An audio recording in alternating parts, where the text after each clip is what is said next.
Alright guys, welcome back to the U1 Combat channel. So before we jump into this little small analysis, I want you guys to go follow me on my social media. If you follow me on my social media, I will be uploading previews on what's to happen or what fights I'm going to be basically breaking down on this channel. Boxing will get pretty interesting in these upcoming weeks. There's going to be a lot of good fights, a lot of little, small mega fights. So it's going to be very important for you guys to actually see who I'm actually going to be breaking down.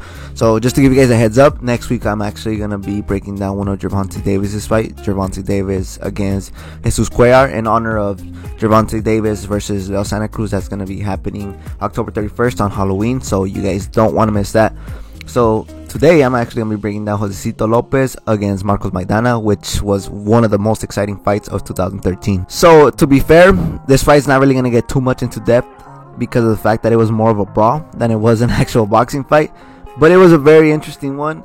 And of course, on one hand, we had Marcos Maidana, who recently had hooked up with Robert Garcia and had a couple wins under his belt. 2 wins actually, one which was against Jesus Soto Caras. On the other hand, we had Josecito Lopez, who took a big jump, jumping a couple weight classes to fight Canelo Alvarez.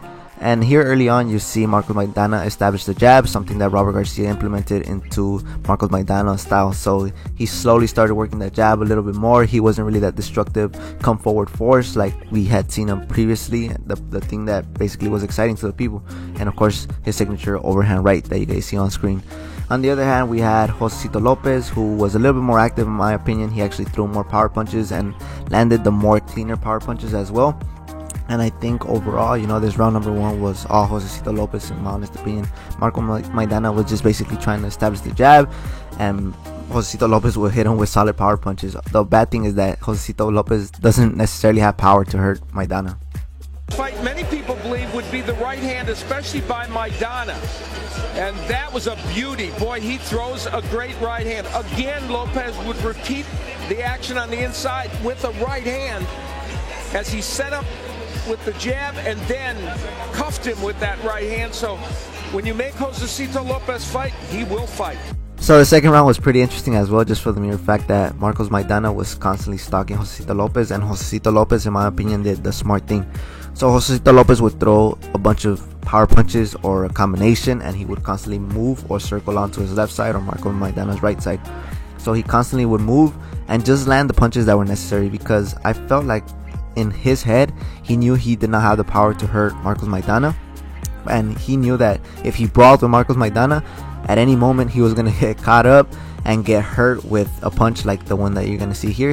Maidana actually hits him with like an overhand right about here, and this basically kind of wobbles Josecito Lopez a little bit. And from this point on, Josecito Lopez basically didn't even know where he was at. After this, Marcos Maidana just basically applied pressure on Josecito Lopez, and basically this round was all Maidana. So on screen you see Josecito Lopez hurt. He didn't really fully recover this round at least, but he was basically in there or had enough to survive round number 2. Round, Maidana trapping Lopez against the ropes and ripping punches. Last round, and this is where Maidana lands just a big right hand. Now that went off the top of the head of Lopez, so it hurt his equilibrium, I think, and then Maidana keeps punching, of course.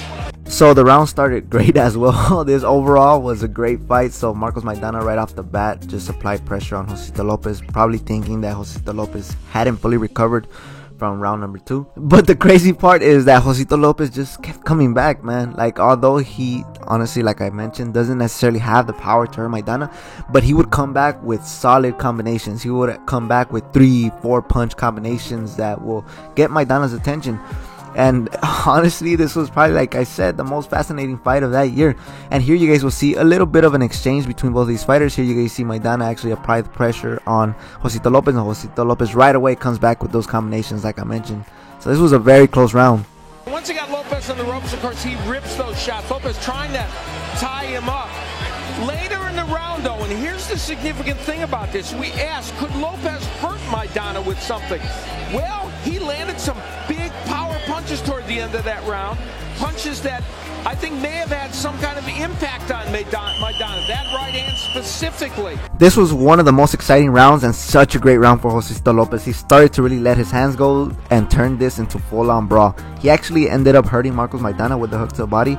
that just gave me those Amir Khan versus Marcos Maidana vibes. And to this day, and I thoroughly believe that this should have been called a knockdown. And just listen to the commentary, man. This was such an exciting round and such a great performance by Josito Lopez. New to this division as well. And left hook to the body. The left hook upstairs staggers Maidana. Lopez lands a right. Lopez hands it by Maidana. Trying to find the distance, but gets tagged twice with a straight right hand by the Riverside Rocky. Two of them. And another jab. And Lopez. It's all Lopez in round 4. He got hit with a big body shot there, and Paulie rightfully pointed out he's probably hurt. And then we end up having kind of a slipping action, and Maidana falling down. Now here, that's where he's going to Pay very close attention to what's happening on screen. Marcos Maidana is starting to apply pressure, and on the other hand, Josito Lopez is not basically doing any lateral movement anymore. Like, he's still letting his hands go, and I think he got a little bit comfortable just for the mere fact that he was landing a lot of good strikes. And like in the previous round, he landed a left hook that actually did hurt Marcos Maidana and had Marcos Maidana off his back foot, basically boxing off of that jab. But here, he's not really moving laterally anymore, so he's just basically in place throwing combinations, and this gives the opportunity for Marcos Maidana to do this: apply pressure and start hurting Josito Lopez with big solid power punches. As we know, Marcos Maidana is a very good power puncher, and here he hurts Josito Lopez. He throws a couple of hooks to the body, and he was just basically all over him in this closing of the round. So this was enough to win Marcos Maidana this round. keep moving, lateral movements. Okay, that was a good round. So right now, you guys are going to see the beginning of the end for Josito Lopez. So right now, Josito Lopez will actually throw a left jab. And once again, we see that signature punch by Marcos Maidana, that overhand right, that will actually drop and put Josito Lopez on the canvas. From here on out, Marcos Maidana started applying more and more pressure, started letting his hands go a little bit more, and I felt like the power was just a little bit too overwhelming for Josito Lopez. And basically the fight was stopped by the referee. He actually intervened because of the fact that Josito Lopez stopped throwing any punches. So in my honest opinion, it was a good stoppage. Some people may argue that it was a little bit too soon, but overall it was a good fight, man. One of the most exciting fights of that year. Argue with this at this juncture. And Maidana was lighting up Lopez. So overall, I would 100% recommend you guys to go back and watch this fight because it was a very exciting fight. I actually enjoyed this fight like a casual fan, man. Like, I sat down and enjoyed the back and forth action, the brawls, the exchanges. Like, it was a very exciting fight. I 100% recommend you guys to go back and rewatch this fight if you guys seen it. And if you guys haven't seen it at all, watch this fight, man. It's a must see. It's action packed, a lot of exchanges, a lot of back and forth action. So yeah, man, that will basically conclude this video. Hopefully you guys enjoyed this video. Once again, like I mentioned at the beginning of the video, I would also recommend you guys to go check out my personal social media or the team's social media. That way you guys could see what videos are up next on this channel. And pretty much that will be it. Hopefully you guys enjoy. Till next time.